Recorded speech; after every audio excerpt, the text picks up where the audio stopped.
Assalamualaikum warahmatullahi wabarakatuh. Saya Farul Razi ingin menjelaskan tentang kelompok kami bab 5 tentang surat bisnis atau korespondensi bisnis. Surat bisnis adalah surat merupakan bagian yang tidak terpisahkan dari aktivitas manusia pada zaman modern ini. Satu, falsafah dasar. Suatu organisasi atau perusahaan harus mengadakan hubungan dengan organisasi atau perubahan lain agar aktivitas bisnisnya dapat berjalan dengan baik dan lancar. Surat merupakan alat komunikasi tertulis yang berguna untuk menyampaikan informasi dari suatu pihak ke pihak lain. Fungsi surat adalah sebagai alat komunikasi tertulis untuk menyampaikan pesan atau informasi dari suatu pihak kepada pihak lainnya. Oleh karena itu, isi surat juga dapat mencerminkan cita diri, kualitas, serta wibawa dari pengirimnya. Surat sangatlah penting dilakukan karena surat keluar masuk dan dapat dijadikan sebagai bukti otentik tertulis dan mempunyai kekuatan hukum sebagai referensi dalam merencanakan atau menindaklanjuti suatu aktivitas tertentu. Jaminan keamanan dan kepemilikan, sarana promosi, dan sarana efektif untuk mengatasi kendala waktu, jarak, dan tenaga. Surat baik. Penulis surat dapat menyusun surat yang baik dan benar dalam aktivitas korespondensi bisnis apabila penulis surat tersebut mengetahui adanya beberapa syarat maupun ciri-ciri tertentu dari sebuah surat yang baik. Berikut ini beberapa syarat dan ciri-ciri surat yang baik tersebut. Berbentuk surat harus disesuaikan dengan isi, pesan, dan tingkat urgensinya. B. Bahasa yang digunakan tidak boleh kasar atau menyinggung perasaan. C. Kalimat-kalimat dalam surat harus mematuhi kaidah-kaidah dan tata bahasa yang benar. D. Isi surat tidak perlu terlalu panjang dan bertele-tele, tetapi menggunakan bahasa yang efisien dan efektif. Korespondensi dan citra baik. Pada prakteknya, hampir sebagian besar relasi bisnis kita bisa jadikan hanya mengenal perusahaan kita melalui surat-surat brosur yang telah kita kirimkan. Oleh karena itu, desain bentuknya dan isi suratnya memulai dari kop surat. Korespondensi dan reputasi. Apabila perusahaan kita telah mendapatkan pesanan pertama, maka hal ini berarti kita mulai memasuki tahap yang amat sangat penting dalam kehidupan usaha bisnis tersebut. Korespondensi dan kepercayaan. Citra yang baik muncul dari pemimpin yang baik, sedangkan reputasi yang baik akan terlahir dari kemampuan perusahaan yang memegang janji komitmen atau dalam menunjukkan kinerja yang baik. Ketika korespondensi berdasarkan uraian di atas, telah kita ketahui betapa pentingnya peranan korespondensi dalam menjunjung aktivitas bisnis perusahaan. 1. Isi surat. Tujuan dari korespondensi adalah mengkomunikasikan atau menyampaikan pesan amanat. Pada dasarnya, isi surat yang baik harus memenuhi 3 syarat sebagai berikut. A. Jelas isi pesan dan beritanya yang disampaikan. B. Tepat, terlebih apabila menyangkut angka-angka. C. Benar, tata bahasa serta singkat padat penyampaiannya.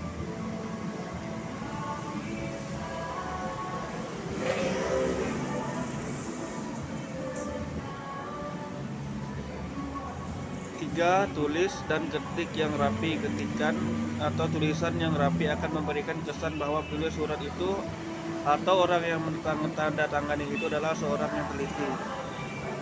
4. Perhatikan tata letak surat. 5. Membaca kembali. 6. Balas segera. Yang ketujuh, hari kerja sejak surat pemesanan diterima kita sudah harus dapat memberikan jawaban dan kepastian tentang bisa tidaknya pesanan tersebut dipenuhi. Sekian dari presentasi saya. Assalamualaikum warahmatullahi wabarakatuh. Baiklah, perkenalkan nama saya Cahyo Pamungkas, NIM E0121201009. Di sini saya akan melanjutkan presentasi dari kelompok 5, pengertian surat bisnis.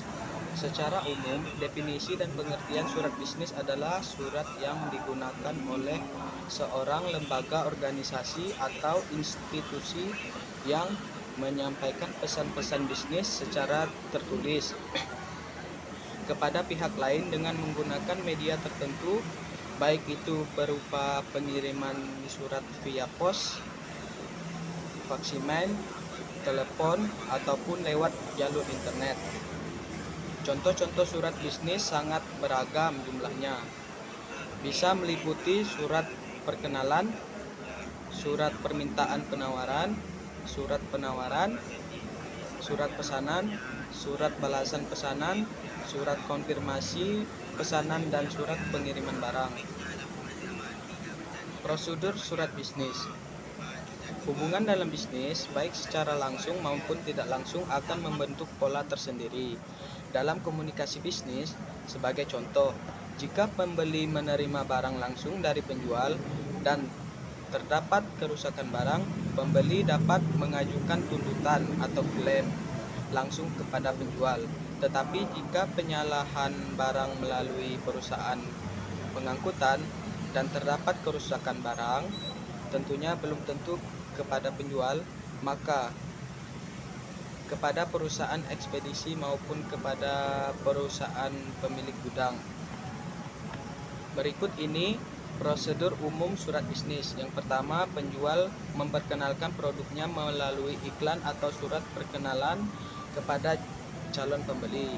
Yang kedua, jika pembeli tertarik, maka si pembeli mengirim surat permintaan penawaran terhadap produk yang diperkenalkan penjualan tersebut. Yang ketiga, penjual mengirim kembali kepada si pembeli berupa surat penawaran yang di dalamnya terdapat rincian harga dan produk tersebut. Yang keempat, pembeli mengirim surat pesanan barang yang dipesan terhadap si penjual yang di dalamnya berupa jenis barang yang dipesan serta syarat dan ketentuan yang disepakati. Kelima, penjual memberikan konfirmasi bahwa ia telah menerima surat yang dikirim si pembeli melalui surat balasan pesanan. Yang keenam, penjual memberikan informasi melalui pengiriman barang bahwa barang yang dipesan pembeli telah dikirim ke alamat pembeli. Yang ketujuh, setelah barang sampai di alamat pembeli, maka proses pembayaran pun dilaksanakan berdasarkan perjanjian yang dibuat antara penjual dan pembeli. Surat perkenalan. Surat perkenalan merupakan surat dibuat oleh penjual atau perusahaan untuk mengenalkan usaha yang telah dijalankan dari satu periode dalam kurun waktu tertentu dengan tujuan untuk mengenalkan usaha kepada calon relasi. Untuk melakukan aktivitas pesanan, susunan surat terdiri dari 1. Tanggal surat, 2. Nomor surat, 3. Lampiran, 4. Perihal, 5. Alamat surat, 6. Salam pembuka, 7. Isi surat yang terbagi menjadi 3 bagian. A. Pengantar isi surat, B. Pemaparan isi surat, C. Penutup isi surat. Yang kedelapan, salam penutup. 9. Penanggung jawab surat atau penanda tangan surat. 10. Inisial. Materi informasi yang dimuat: 1. Pendiri usaha, 2. Kegiatan usaha, 3. Bentuk layanan, 4. Perkembangan relasi dalam kurun waktu yang telah dijalani, 5. Kondisi perusahaan atau usaha yang sedang berjalan. Surat permintaan penawaran. Surat permintaan penawaran adalah surat dari calon pembeli kepada penjual yang meminta penawaran. Hal yang harus ada dalam surat penawaran adalah yang pertama nama barang dan jenis barang, 2 ciri-ciri khusus barang, 3 harga satuan, 4 potongan harga, 5 cara pembayaran, 6 cara penyerahan barang, 7 kemudahan yang dapat diperoleh calon pembeli.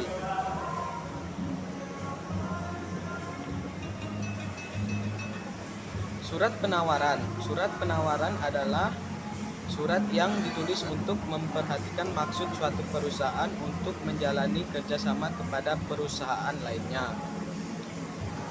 Adapun isi surat penawaran, pada umumnya di dalam surat penawaran barang diterangkan keunggulan dan keuntungan dari perusahaan yang akan menjual barang mereka agar menarik perusahaan lain untuk memesan dan membeli barang pada suatu perusahaan tersebut. Sekian presentasi saya. Assalamualaikum warahmatullahi wabarakatuh. Selanjutnya 5.7 Surat pesanan. Surat pesanan merupakan salah satu surat niaga karena merupakan surat yang dipakai dalam proses jual beli atau pemniagaan. Inti dari surat pesanan barang adalah untuk memberitahukan kepada perusahaan yang kita tuju bahwa kita akan membeli barang atau produk yang mereka jual. Surat pesanan umumnya berisi hal-hal berikut. 1. Jenis dan macam barang yang akan dipesan. 2. Kualitas dan mutu barang. 3. Kuantitas atau jumlah barang. 4. Harga barang. 5. Syarat penyerahan dan syarat pembayaran. 6. Cara dan alat pembayaran dan pengiriman barang. 7. Potongan harga apabila ada. Kemudian macam-macam surat pesanan. 1. Surat pesanan berdasarkan penawaran. 2. Surat pesanan berdasarkan penawaran yang berfaktur. Yang ketiga, surat pesanan berdasarkan inisiatif sendiri. 4. Surat pesanan berdasarkan iklan. Kemudian 5.9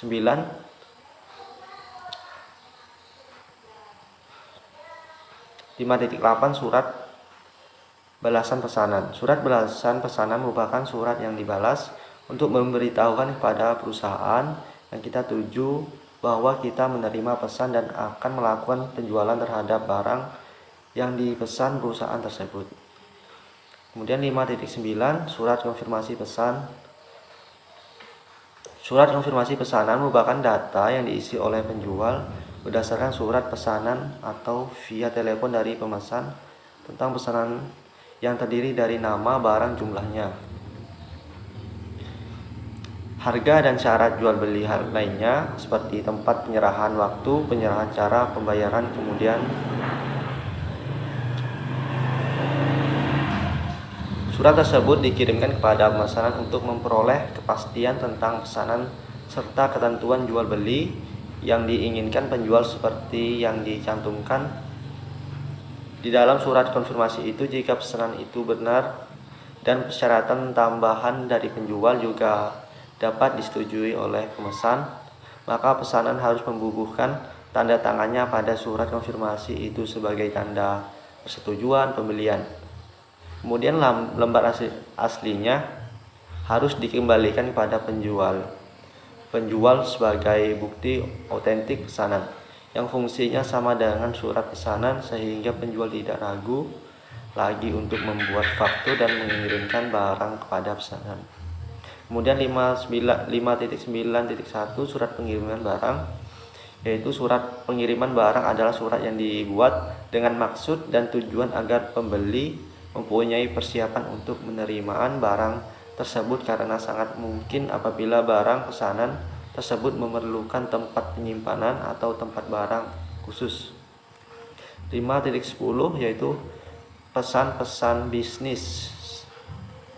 Setelah memperoleh gambaran mengenai berbagai macam bentuk seluruh komunikasi baik yang bersifat formal maupun informal, maka langkah berikut melakukan perencanaan pesan-pesan bisnis, macam pesan-pesan yang disampaikan secara tertulis atau macam-macam surat, dan pesan-pesan disampaikan secara lisan dalam suatu pesan-pesan bisnis yang diorganisasikan dengan baik.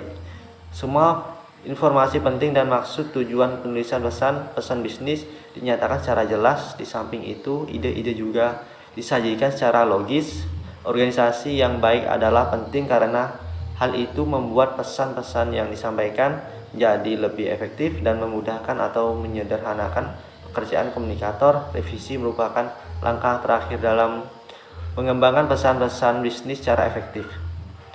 Masing-masing bisnis tersebut perlu diedit baik menyangkut masalah isi dan pengorganisasiannya, gaya penyampaiannya dan format penulisannya. Gaya penulisannya efektif dimulai dengan memilih kata yang tepat. Dalam memilih kata perlu diperhatikan antara lain pemilihan kata yang sudah familiar secara umum, singkat, dan hindarkan kata yang bermakna ganda. Penulisan pesan-pesan bisnis yang paling efektif akan mencakup keseimbangan pemilihan terhadap ketiga jenis kalimat, yaitu kalimat sederhana, majemuk, dan kompleks. Kalimat-kalimat disingkat dan menggunakan kalimat efektif akan mempermudahkan audiens Anda dalam memahami maksud dan tujuan suatu pesan bisnis. Kemudian simpulan, yaitu ilmu korespondensi memiliki peran vital dalam kelancaran suatu bisnis. Dengan ilmu korespondensi yang memadai akan menjamin proses surat menyurat secara lancar sehingga perkembangan bisnis dapat melaju cepat dan siap meraup profit secara maksimal. Korespondensi bisnis masa kini diimplementasikan dalam bentuk pembuatan surat menggunakan teknologi.